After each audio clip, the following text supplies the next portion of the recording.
ካብ ምድብዳብ ይሓይሽ ምድብ ሰሙናት እቶም አንጻር ገበና ዝቃለሱ ገበነኛታት ኣብ ዝብል ኣርእስቲ ብዙሓት ንፍትሒ ኣልቦነት ዝቃለሱ ፍትሒ ኣልቦ ውልቀ ሰባትን ጉጅለታትን ከም ዘለዉ ክንደይ ምስጢራውን ሓደገኛን ምርብባት ከም ዝነበሩን ብፍላይ ገለገለ ውልቀ ሰባትን ንገለ ትካላት ከም ጉልባብ ተጠቂሞም ንውልቃዊ ረብሖም ብዝኸፍአ ናይ ገበናት ምርብባትን ሸርሕታትን እናካየዱ ብህይወት ውፁዕ መንእሰያት ኣብ መሸጣ ሰባት ተዋፊሮም ጅባታቶም ዘህጥሩ ከም ዝነበሩ ኣቃሊዕና ነርና እኖ ድማ ሎሚ ሓደ ድንቅ ሞያዊ ጋዜጠኛን ደራስን ማሕሙድ አቡበከር ከም ዊስትል ብሎወር ኮይኑ ነቲ ኣብ ሲናይ ብህይወት ውፁዕ ስደተኛታት መንእሰያት ዘሽካዕሉ ዝነበሩ ገለ ብስም ተጣበቕቲ ሰብኣዊ መሰላት ዝሽቁጡ ገበነኛታት ኣክቲቪስት ከም ዝነበሩን ብኩሉ ተግባራቶምን ስውር መርበባቶም ጭብጥታትን መሰኻኸርና ሰኒዩ ኣቃሊዕዎም ይርከብ ሞያዊ ሓላፍነት የሕትተንን እዩ ሕጂ ካብኡ ተበጊሰ የሰርሕ ነይራኒ ኤንወይ በብሓደ ክረኽቦም በበይኖም ክረኽቦም ምስ ጀመርኩ ዞም ሰባት እዚኣቶም እንታይ ኢሎምኒ እዚ ስራሕ እዚ እንድሕር ቀፂልኩም ሞሲ ብሂወትኩም ትፃወቱ ኣለኹም ኢሎምሲ ታሽሙ ገይሮምና ጠንቂቆምና ዋርኒን መፂና ካብ መን ዋርኒን መፂኩም ካብቶም ዘድሐኑና ሰባት ዋርኒን መፂና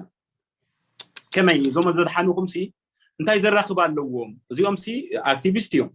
ንድሕነትኩም ኢሎም እዮም ከምዚ ዓይነት ስራሕ ሰሪሖም እምበር ሕጂ ንምንታይ እዮም ከምዚ ኢሎምኩም ኖ ክሳብ ሕጂ እውን ሲ ገሊኦም ስለ ዝቕልቡና ገሊኦም ናይ ክራይ ገዛ ክፍሉና ገሊኦም ገለሲ ኦልሞስት ሆስቴጅስ እዮም ዘለዉ ስቲል ተጨውዮም እዮም ዘለዉ ካብቶም ግብፃውያን ካብቶም ሲናውያን መጨወይቱ ወፂኦም ሲ ኣብ ናይ ሕዋት መጨወይቱ እዮም ዘለዉ ኣብ ካልእ ተጨውዮም እዮም ዘለዉ ንምንታይ ሓራይ የለዎም ወፂኦም ክሃድሙ የብሎምን ዝኾነ ነገር ወረቐት የብሎም ገለ የብሎም ኣብ ዝኾነ ግዜ ፖሊስ ክተሓዙ ክእሉ ፕላስ ድማኒ እዞም ዘድሕንዎም ዝነበሩ ሰባት ብዝኾነ መንገዲ ምስቶም ጨወይቱ እውን ርክብ ኣለዎም ማለት እዩ ክኸፍሉ ከለዉ ኣትሊስት ፈሊጦሞም ኣለዉ ኣብቲ ካልእ ከይበፅሕና ዳሕራይ ካልእ እውን ክንዛረበሉ ኢና ግን ኣብቲ ናይ ሂማን ትራፊኪንግ ዝበሃል ስራሕ ኣብ ገለ ቦታናቱ ሳምዌር ኣለዉ እቶም ሰባት ክረኽቦም ክእሉ እዮም ስለዚ ዋርኒን እንድሕር ዝህቡካ ኣለዉ ኮይኖም ደጊምካ ክትጭወይ ኢኻ እንድሕር ዝብሉካ ኣለዉ ንዖም ነጊሮም ከጭው ኢኻ ክእሉ እዮም ማለት እዩ ግን እዚ ቅድሚ ሕጂ ምናልባት ቅድሚ 2 ዓመት ኣቢሉ ብዛዕባ ስቶክሆልም ሲንድሮም ዝብል ኣርእስቲ ኣልዒልና ንልኡም ተሳታፍነት ግዳያት ብምምልካት ማለት ኣብ ውሽጢ ኤርትራ ይኹን ኣብ ኢትዮጵያ ከምኡውን ኣብ ሱዳንን መስመር ሊብያን ሲናይን ዝፍጸም ዝነበረ ናይ ዓበይቲ ገበናት ምርበባት እቲ ህዝቢ ነቲ ኣብ ልዕሊኡ ዝተፈጸመ ገበናት ነቶም ኣብ ደልሃመ ዝሸሙኻ ገበነኛታት ናይ ምስታር ባህርያት ትዕዘበሎም ኢኻ ግዳያት ገበነኛታት ክሳብ ክንዚ ንገበነኛታት ናይ ምስታርን ንዝወረደካ ግፍዕ ዝተገፍዐ ሰብ ከቃልዕ እንተዘይክኢሉ መን ከቃልዕልኩም ትጽበዩ ገለገለ ግዳያት እሞ ኸዓ ነቲ ዝወረዶም ግፍዕ ነኸየቃልዑ ንርእሶም ብፍርሕን ብስምባደን ብራዕድን ዝነብርዎ ኸያኽሎም ነቶም ተባዓትን ገበነኛታት ከቃልዑ ብትብዓትን ዝቃለሱ ብፈርሖምን ራዕዶምን ክጸልውኻ ዝፍትኑ ድውላት ክትረክብን ከለኻ ዘየስደምምን ዘየርምምን ኣይኮነን ትዝብለኒ ሓደ ግዜ ሓንቲ ካብተን ናይ ሰብኣዊ መሰላት ተጣበቕቲና ባህልቲ ነቶም ኣብ ሳልሳይ ሃገር ናይ ምስግጋር መስርሕ ካብ ማዓስከራት ስደተኛታትን ካብ ዝተፈላለዩ መዕቆቢታትን ኣኼባታት ብምውዳብ ኣነ ትብል እታ ተጣባቂ ሰብኣዊ መሰላት ኣነ እኮ ኣብ ሊብያ ጥይት እናተሳሓትኩን ብበጠበጥን ብምንፈሓኽነ ናብ ውሽጢ ሊብያን ሲናይን ኣትየ ንዝተጨውዩን ንዝተኣስሩን ጋዜጠኛታት ዘውፅእ ዝነበርኩ እየ ክትብል ክሳብ ክንደይ ህይወታ ኣብ ሓደጋ የእትያ ሓዊ ተሳጊራ ካብ ሊብያን ካብ ሲናይ መንእሰያት ኣውፅያ ንዓዲ ጥልያንን ካልኦት ሃገራትን ከም ተሰጋግር ክትገልጽ ብዓይነይ ብእዝነይ ተዓዚበ ሰባት ብቕልጡፍ ምፍራድ ከቢድ እዩ እታ ሰብ ንገለ ሰባት ካብ ሽግር ኣገላጊላ ትኸውን እያ ገለ ጥዑይ ናይ ሰብኣዊ መሰላት ተጣበቕቲ ኣይሳኑን እዮም እንተኾነ ገለ ኣንስቲ ካብ ተጣበቕቲ ሰብኣዊ መሰላት ነቲ ሓደ ሓደ ዘቕርቦ ጽውጽዋያት ክትኣምኖ ዘጸግም እዩ ክሳብ ክንዚ ከም ኮማንዶ ብጉንዲ እዝነን ጥይትን ረሽራሽን እናፋፀየ ብበጠበጥን ተገላቢጠንን ጥይት እናተሳሕታ ናብ ውሽጢ ዝተጨውዩን ግዳይ ሰምሰርትን ጨካናት ኣብ ንግዲ ደቂ ሰባት ተዋፈሩ በደዊንን ዝኾኑ መንእስያት ሶሊኸን ብምእታው ክንደይ ጅግነት ከም ዝፈጸማ ካዕለኻ ከለዋ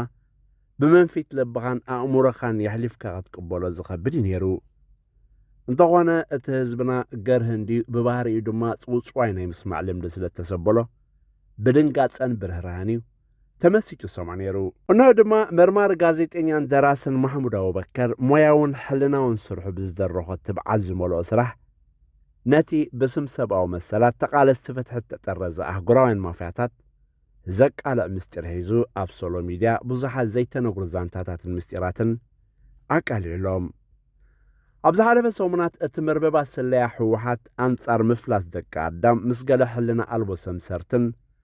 ወተሃደራዊ ኣዘዝትን ደለልትን ብዝፈጠርዎ መርበባት ነዚ መንእሰይ ብሓፈሻ ንህዝብና ድማ ብዓብዩ ንምጽናቱ ዘይሰርሕዎ ኣዕናዊ ገበናት ኣይነበረን። ብፍላይ እቶም ኣብ ኢትዮጵያ ዝነበሩ ኤርትራውያን ስደተኛታት በቲ ምንቀኛ ናይ ዕብዳን ራእይ ናይ ሕወሓት ዝተማእከለም ንዩኤንኤችሲአር ከይተረፈ ብትእዛዝን ብረብሓን ተኣሳሲሩ ነቲ ንኤርትራውያን ዝመጽእ ዕድላት ምስጋር ስደተኛታት ናብ ሳልሳይ ሃገር ብስምን መንነትን ኤርትራውያን ተጋሩ ሰብ ፍሉይ ረብሓ ይኸድሉ ከም ዝነበሩን ተረፍ ጽጋቦም ድማ እቲ ንስደተኛታት ኤርትራውያን ዝመጽእ ዝነበረ ዕድላት ንኤውሮጳ፣ ኣሜሪካ፣ ካናዳን ኣውስትራልያን ብዝተፈላለየ ኣሽሓት ዶላራት ደለልቲ ኣዋፊሩ ይሸይጥን ይልውጥን ነይሩ። መዓስ እዚ ጥራይ ነቶም ብዝተፈላለየ መንገዲ ናብ ኢትዮጵያ ተሰዱ ገዳይም ተጋደልቲ ፋይሎም ኣብ ዩኤንኤችሲአር ብቐይሕ ኤክስ ተፈሪዱ ዝኾነ ተጋዳላይ ናብ ሳልሳይ ሃገር ንኸይጣየስ ብጥብቂ ብምእጋድ መሰላቶም ብምግሃዝ ክፍሊ ስለያ ሕወሓት ኣንጻር ተጋደልቲ ሓንሳብን ናሓዋሩን ኣጊድዎም ነበረ። እቲ ዘገርም እቶም ተጋደልቲ ንመሰላቶም ብወግዒ ንሓላፊ ናይ ውድብ ሕብራት ሃገራት ናይ ስደተኛታት ወኪል ከይተረፈም ክስ ኣቕሪቦምሉ። እቲ ሓላፊ ንሕና ንፈልጦ የብልናን ጉዳይኩም ብኽፍሊ ሃገራዊ ጸጥታን ሓበሬታን ናይ ሕወሓት ተወሰነ ከም ምዃኑ ጥራይ ዘይኮነ እቲ ወኪል ናይ ውድብ ሕብራት ሃገራት ብትእዛዛት ናይ ኣራ ወይ ድማ ቀጥታዊ ትእዛዛት ናይ ስለያ ሕወሓት ይትግበር ምንባሩ ኣረጋጊጹሎም። ካብዚ ክንርድኦ ንኽእል እቲ ኮራፕትድን ገበነኛን ሕወሓት ኣብ መሸጣ ወዲ ሰባት ምውፋር ሰምሰርቲ ኮነኢልካ ንዓቕሚ መንእሰያት ኤርትራ ብሓፈሻ ንህዝቢ ኤርትራ ድማ ብስትራቴጂ ንምጽናትን ዓቕብሶሙ ንምጽንቃቕን ከይተሓለለ ከም ዝሰርሐን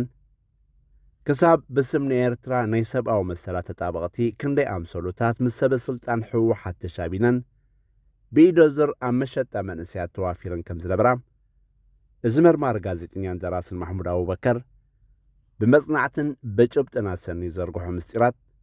ከረጋገጽ ይኽእል። እዚ ጉዳይ እዚ ቀሊል ገበናት ኣይኮነን። ዝምልከቶም ኣካላት ነቲ መርትዖታት ብኣህግራዊ ናይ ገበናት ዝቋፀር ኣካል ፋይል ተኸፊቱ ነቶም ኣብ ከምዚ ዓይነት ናይ ወዲ ሰብ መሸጣት ተዋፈሩ ሕልና ኣልቦ ገበነኛታት ሰምሰርትን መርበባቶምን ከቃልዑም ይግባም።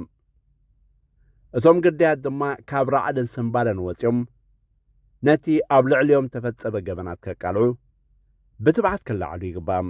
እቲ ክሳብ ሎሚ ዘገርም ነገር እንተልዩ እቶም ዝተገፍዑን ገበናት ውርደትን ዘጓነፎም ክሕቡ እቶም ምንም ግፍዒ ዘይወረዶም ድማ ነቶም ጉፉዓት ክጣብቆሎም ብትብዓት ክላዕሉ ክትርኢ ዘስደምን ብህረራ እዩ። ብገበነኛታት ንኸይቃልዑ ብዝለዓለ ዝሰትሩ ዘለዉ እቶም ውርደት ዝረኣዩን ዝተገፍዑን ምዃኖም ክትርኢ ብጣዕሚ ናይ ውርደት እዩ። ከመይ ጌርካ ነዚኦም ክትድንግጸሎም ትኽእል? ንባዕሎም ነቲ ዘጋፍዖም ገንዘቦም ዝበልዖም ዝሸጦምን ዝለወጦምን ዝሰተሩ ውርደተኛታትን ፈራሓትን ግዳያትን እናሃለዉ ከመይ ገይሮም ገበነኛታት ኣደብ ክገብሩ? ዝኸበርካ መርማሪ ጋዜጠኛ ማሕሙድ እቲ ሰራሕካያ ስራሕ ብጣዕሚ ዝድነቕን ትብዓት ዝመልኦ ሞያውን ሕልናውን ስራሕካ ሰሪሕካ እንተኾነ ኣስማት ገበነኛታት ክሰትሮም ኣይነበረካን። ዋላቶም ንገበነኛታት ክሰትሩ ዝፍትኑ ዘለዉ ጉፉዓት ከማን ከተቃልዑም ኣለካ። ምኽንያቱ ንሶምን ብስቕቶኦም ንገበነኛታት ይሰትሩ ብምህላዎም ከም ተሓባበርቲ ገበናት እዮም ዝቝጸሩ። ንስኻ ድማ ጋዜጠኛ ኢኻ። ሞያኻ ንዝሰትሩን ዝተሰትሩን ምቅላዕ ክኸውን ይግባእ። እተን ኣንጻር ገበን ዝቃለሳ ገበነኛታት ድማ ክቃልዓ ኣለወን። ብዕበጦ ልባማት ኣይንሕብጦ። ብፍላይ እተን ብጥይት እናተሰሓትና ብበጠበጥን እናተፈሓኽና ከም ነብሪ ኢና ኣብ ሲናይ ናብ ሊብያን ጅግርነት ፈጺምና እንዳበላ ዝጀሃራ ኮማንዶታት ኣክቲቪስት ክቃልዓ ኣለወን። ድሮን ካብ ግንባር ምክትታል ጉዳያት ኮማንዶታት ኣክቲቪስት